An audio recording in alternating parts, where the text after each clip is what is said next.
Budi ternyata belum tahu siapa sebenarnya wanita yang akan ia nikahi. Wanita yang sebenarnya telah merenggut cinta pertama dia sendiri.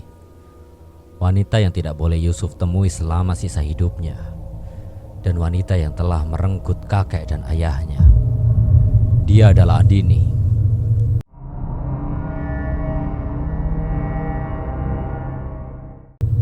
Mobil sedan berhenti tepat di depannya. Laila, istri Yusuf, melambaikan tangan padanya untuk segera menaiki mobil. Seakan Laila tidak sabar dengan cerita yang ingin ia sampaikan pada suaminya itu. Keduanya paham betul ada yang salah dengan pernikahan yang akan dilangsungkan oleh salah satu teman mereka itu. Entah mereka harus abaikan atau mereka ingatkan, masih menjadi pilihan terbuka bagi keduanya. "Menurut kamu baiknya gimana?" tanya Laila pada suaminya. "Aku belum bisa berpikir jelas. Besok aku akan pergi ke tempat Om. Mau aku antar?" "Gak usah, aku pergi sendiri. Kamu jaga Maryam aja di rumah. Aku kemungkinan nginep." Laila hanya mengangguk. "Tiap tahun kamu pergi ke halte itu. Apakah dia masih ada di sana?" "Itu tempat favoritnya. Aku bisa merasakan kehadiran dia." Yusuf menerawang. "Kadang aku berpikir hidup sebatang kara dengan sebuah keluarga yang tidak ada ikatan darah dengan kita itu berat.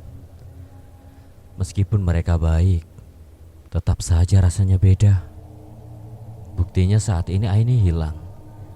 Keluarga angkatnya seolah tidak merasakan apapun. Mereka bahkan lebih memilih untuk melupakan dibanding berusaha sekuat tenaga untuk mencarinya. Aku gak tahu selama ini Aini begitu terluka. Sampai sekarang kamu gak pernah cerita tentang kejadian selama kamu di sana. Apa ada yang Aini ucapkan sama kamu sebelum dia benar-benar pergi?"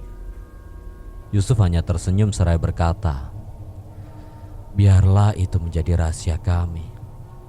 Terlalu perih untuk menceritakannya." Laila tak bertanya lagi. Keesokan harinya Yusuf pergi menemui pamannya.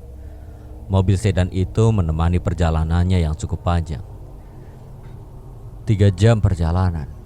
Akhirnya Yusuf sampai di sebuah bangunan tua yang begitu luas. Sebuah rumah sakit jiwa. Ia tanggalkan semua benda yang membahayakan sesuai protokoler di rumah sakit itu.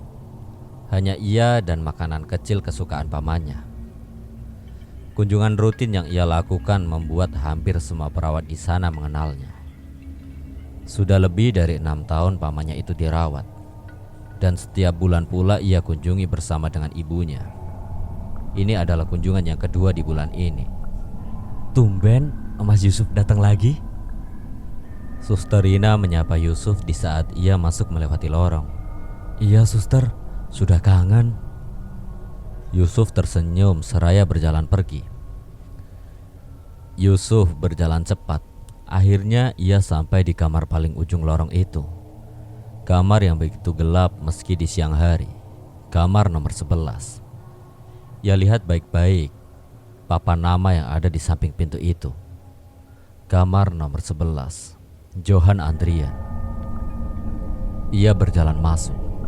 Gelap dan mencekam. Ada sekat besi yang mirip jeruji memisahkan kasur dan ruang kunjungan. Yusuf duduk di kursi depan sekat itu.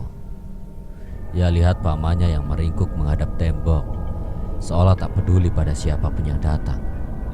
Yusuf lihat sekelilingnya. Ruangan yang pengap itu seolah tempat paling nyaman untuk pamannya bersembunyi. Ia lihat di kolong kasurnya makhluk itu masih di sana. Makhluk yang berwujud seorang wanita. Ia datang seminggu setelah pamannya itu dirawat. Makhluk yang seakan enggan untuk pergi dan menetap di tempat ini hampir 6 tahun lamanya. Namun kali ini ia terlihat ketakutan saat Yusuf masuk ke ruangan itu. Aneh, tapi selama ia tidak mengganggu, ucap Yusuf dalam hati. "Assalamualaikum Om." Tak ada jawaban. Yusuf menaruh bungkusan yang ia bawa di atas di meja. Sejenak, kamar itu hening lalu.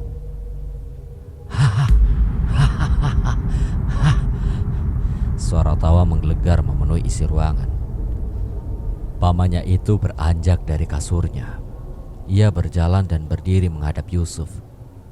Matanya hitam, kepalanya pelontos dan tubuhnya kurus kering. Seorang paman yang ia dulu kenal paling tampan, kini sudah tidak bisa dikenali lagi.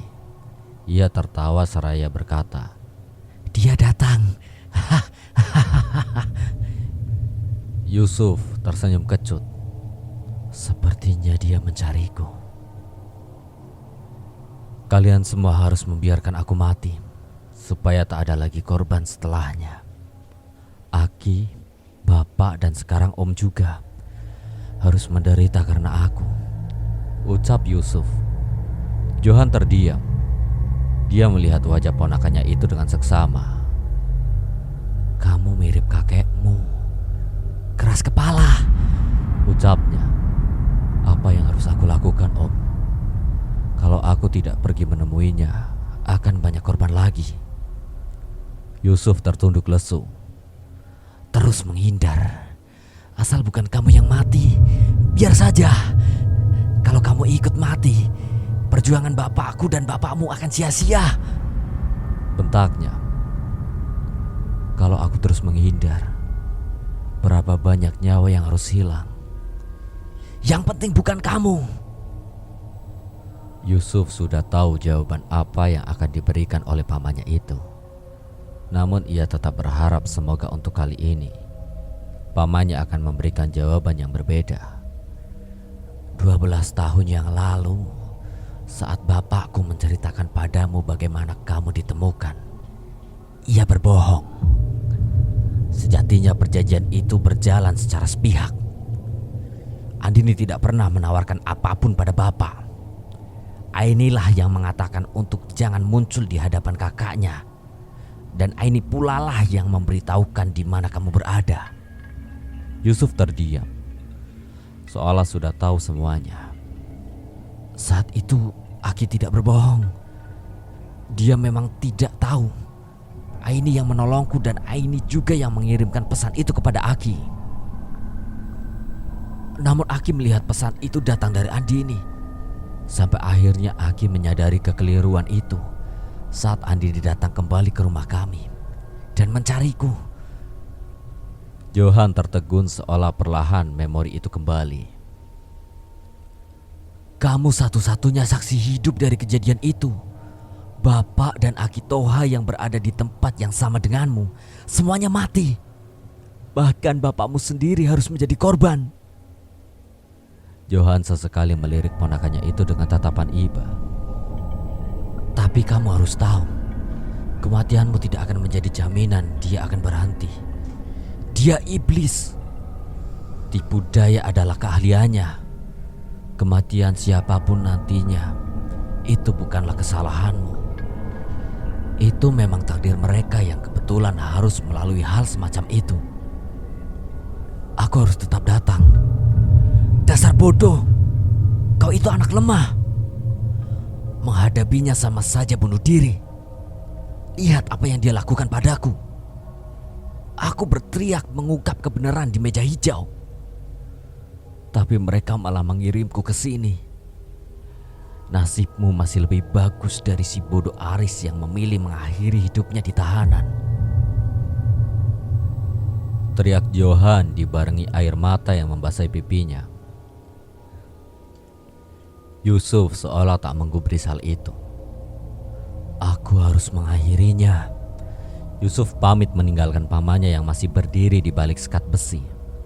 Malam itu, Johan duduk termenung. Percakapan ia dengan Yusuf tadi siang seolah tak berbekas.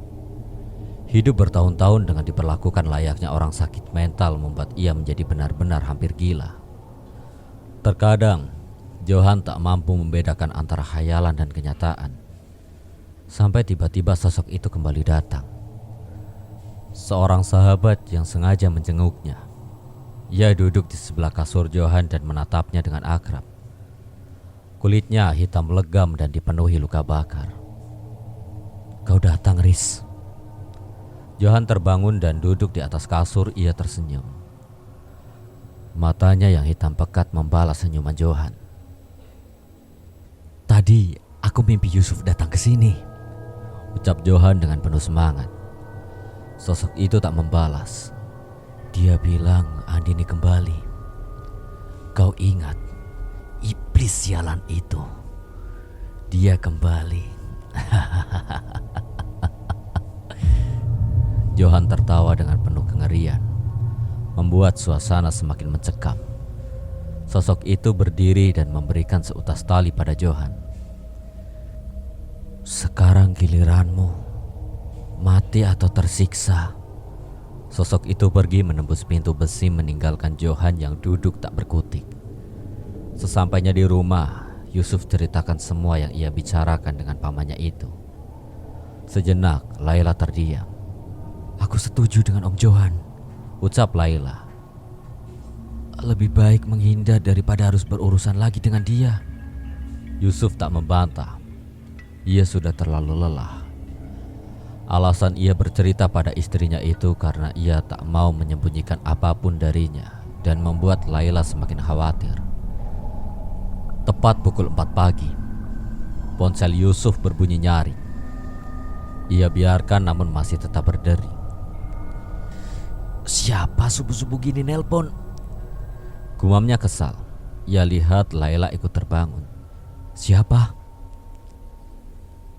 "Ibu." Suara isakan terdengar saat Yusuf memencet tombol hijau itu. "Assalamualaikum, Bu. Ibu kenapa?" "Om Johan, Dek. Om sudah meninggal," ucap suara di ujung telepon.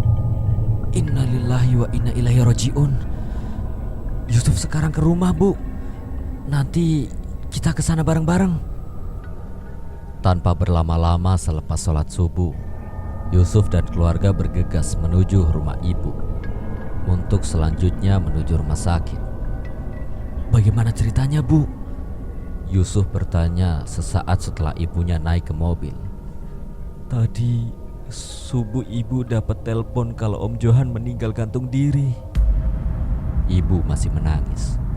"Astagfirullah, kok bisa, Bu?" Laila tak habis pikir. Ia melihat mimik suaminya yang juga kaget karena setahu dia, Yusuf pergi menemui pamannya itu sore sebelum kejadian. "Ibu juga nggak tahu bagaimana kronologinya. Pihak rumah sakit hanya kasih tahu sampai situ saja." Laila masih mencoba menenangkan ibu sambil sesekali melihat Yusuf yang ada di kursi kemudi melalui kaca spion. Yusuf melihat Maryam yang tertidur lelap di jok depan sampingnya. Ia lihat Laila dan ibunya ada di kursi penumpang. Mereka saling menatap dalam sepi. Sesampainya di rumah sakit jiwa, Yusuf menggandeng ibunya, sementara Laila menggendong Maryam. Mereka diarahkan ke kamar Johan. Kain putih yang menutup sekujur tubuhnya yang kurus itu perlahan dibuka oleh ibu Yusuf. Ia tak kuasa menahan tangis saat adik tercintanya terbujur kaku dengan luka di tangan dan lehernya. Kondisi yang sama yang dialami ayah dan suaminya kini terjadi pula pada sang adik. Yusuf memeluk ibunya dan sambil menutup kain itu kembali, Yusuf meminta untuk proses pemandian jenazah dan segala rupanya dilakukan di rumah sakit. Sehingga almarhum dibawa ke rumah untuk disolatkan dan dikuburkan segera. Selama di rumah sakit, Yusuf hanya diam tanpa bertanya banyak hal pada siapapun terkait kematian pamannya itu. Setelah proses pemakaman telah usai, Yusuf dan keluarga memutuskan untuk tinggal di rumah ibunya selama 40 hari ke depan. Mengingat kondisi ibunya yang sangat terpukul, setidaknya dengan keberadaan mereka di rumah akan sedikit memberikan semangat pada ibunya. Dari situ Yusuf juga menyadari sesuatu. Menghindar adalah satu-satunya cara untuk menyelamatkan diri dari Andini. Bukan untuk dirinya, namun untuk orang-orang di sekitarnya. yang akan sangat terpukul jika ia mengalami nasib yang sama seperti kakek, bapak, dan pamannya itu. Aku tidak boleh egois, pikirnya. Beberapa minggu telah berlalu dan pernikahan Budi pun semakin dekat. Namun setelah percakapan itu, Yusuf memang sengaja untuk tidak berkomunikasi lebih lanjut dengan Budi dan mengabaikan setiap panggilan telepon darinya dengan dalih sibuk. Sampai suatu ketika ada nomor baru yang terus menelponnya di saat Yusuf sibuk di tempat kerja. Ia abaikan pula nomor itu sampai ia menerima pesan lewat WA. Mas Yusuf, ini Jupri, OB di rumah sakit jiwa. Mohon maaf mengganggu. Saya dapat nomor masnya dari Suster Rina. Ada yang ingin saya sampaikan. Mohon untuk berkenan membalas pesan ini. Tulis pesan itu. Yusuf terdiam lalu ia balas. Maaf pak, baru sempat balas. Nanti sore saya telepon balik. Jam sudah menunjukkan pukul 5 sore. Saatnya Yusuf pulang. Ia lihat ponselnya masih menimang apakah dia harus menelpon balik orang itu atau dia tetap abaikan. Namun kali ini rasa penasaran itu semakin kuat. Tut, tut. Halo, Mas Yusuf ya? Suara di seberang sana langsung mengangkat telepon dari Yusuf seakan ia telah menanti hal itu. Iya, ini saya. Ada hal penting apa ya pak? Tanya Yusuf. Bisa ketemu malam ini pak? Penting banget soalnya. Pinta Jupri. Ya sudah, saya ke rumah sakit aja ya. Jupri langsung mengiyakan dan percakapan berhenti sampai di situ. Tak lupa Yusuf mengabari keluarganya kalau ia pulang telat malam ini. Tentu saja tanpa memberikan alasan yang sebenarnya. Sesampainya di rumah sakit, langit sudah gelap dan suasana sudah sangat sepi. Ia lihat ada 2 orang yang berdiri di dekat pintu gerbang. Ia kenal salah satunya, Suster Rina. Setelah turun dari mobil, Yusuf menghampiri dan menyapa keduanya. Mas Yusuf, maaf mengganggu waktunya. Wajah Suster Rina begitu tertekan. Iya gak apa-apa suster. Yusuf tersenyum ramah. Suster Rina mengajak Yusuf untuk duduk di warung kopi samping pos security. Ini Pak Jupri mas. Mungkin Mas Yusuf jarang melihat beliau ya, karena memang beliau kerja shift sore. Suster Rina memperkenalkan Jupri dan mereka langsung bersalaman. Saya langsung aja ya mas, lanjut Suster Rina yang dijawab anggukan oleh Yusuf. Kemarin Pak Jupri menemukan ini di kolong ranjang almarhum Pak Johan. Ini yang Mas Yusuf bawa tempo hari kan? Suster Rina mengeluarkan bungkusan hitam. Betul suster, kenapa ya? Anu mas, waktu saya nemuin kresek ini, isinya ada tali tambang dan sepucuk surat. Jupri mengeluarkan isi bungkusan dengan perlahan. Mas, seperti yang Mas Yusuf tahu, kami tidak pernah membiarkan pasien menggunakan benda-benda yang berbahaya dan melarang pengunjung membawa barang-barang yang berbahaya pula, termasuk tali ini. Namun, saya yakin ini bukan dari Mas Yusuf kan? Tanya Suster Rina. Awalnya kami sempat mengira kalau tali yang digunakan itu dia dapatkan dari gudang. Karena pintu kamar sudah terbuka saat subuh kami menemukan jasadnya tergantung. Tapi setelah Pak Jupri memberikan ini kepada saya, ternyata tali ini adalah tali yang sama yang digunakan almarhum. Jadi maksud suster? Tentu saya tidak menuduh Mas Yusuf. Saya percaya Mas Yusuf tidak akan melakukan itu. Makanya saya minta Pak Jupri jangan ceritakan dulu masalah ini yang nantinya akan jadi masalah besar. Ditambah, ceritanya terhenti. Suster Rina melirik Jupri dan meminta ia melanjutkan ceritanya. Semenjak saya menemukan bungkusan ini, saya mimpi terus mas. Mimpi didatangi seorang wanita. Dan di mimpi itu dia ancam saya untuk kasih surat ini ke Mas Yusuf. Awalnya saya abaikan saja. Tapi lama-kelamaan saya kena sial mulu mas. Makanya saya ceritakan ke Suster Rina. Suster bilang saat ditemukan pintu kamar om saya sudah terbuka. Tanya Yusuf. Betul mas, gemboknya hancur. Yusuf menghela nafas seraya berkata, "Bungkusan itu saya isi dengan makanan kesukaan om saya. Tidak ada surat ataupun tali tambang. Lalu bagaimana mungkin seorang pasien bisa membuka gembok yang jelas-jelas dikunci dari luar? Bagaimana dengan keamanan di rumah sakit sendiri? Masa tidak ada satpam yang jaga kemarin malam?" Yusuf agak sedikit meninggikan suaranya. Suster Rina dan Jupri saling menatap bergantian. Ada sedikit keraguan dari keduanya. "Satpam yang jaga malam itu kemarin sore meninggal dunia, Mas," ujar Suster Rina. "Sebenarnya ada hal lain yang mau saya tunjukkan sama Mas Yusuf." Suster Rina mengeluarkan ponselnya dan membuka galeri video. Sempat ragu, akhirnya ia tekan tombol play. Terlihat video CCTV dari dinding yang menghadap kamar Johan. Saat itu waktu menunjukkan pukul 1:30 dini hari. Tak ada yang aneh. Sampai di detik ke-30, ada sesuatu menghantam pintu. Tak berwujud, namun pintu itu seakan terhantam benda yang begitu besar. Dan tiba-tiba gembok yang mengunci kamar jatuh dan hancur. Pintu kamar terbuka. Suster Rina bergidik saat ia melihat cuplikan video itu lagi. "Video ini saya dapatkan dari rekan saya di bagian IT. Dia tahu saya yang bertanggung jawab di bangsal ini. Dan ditambah, Pak Jupri juga meminta tolong kepada saya untuk menyampaikan surat ini pada Mas Yusuf. Ini sebenarnya ada apa ya, Mas?" Terlihat ketakutan dan kekhawatiran dari raut wajah Suster Rina.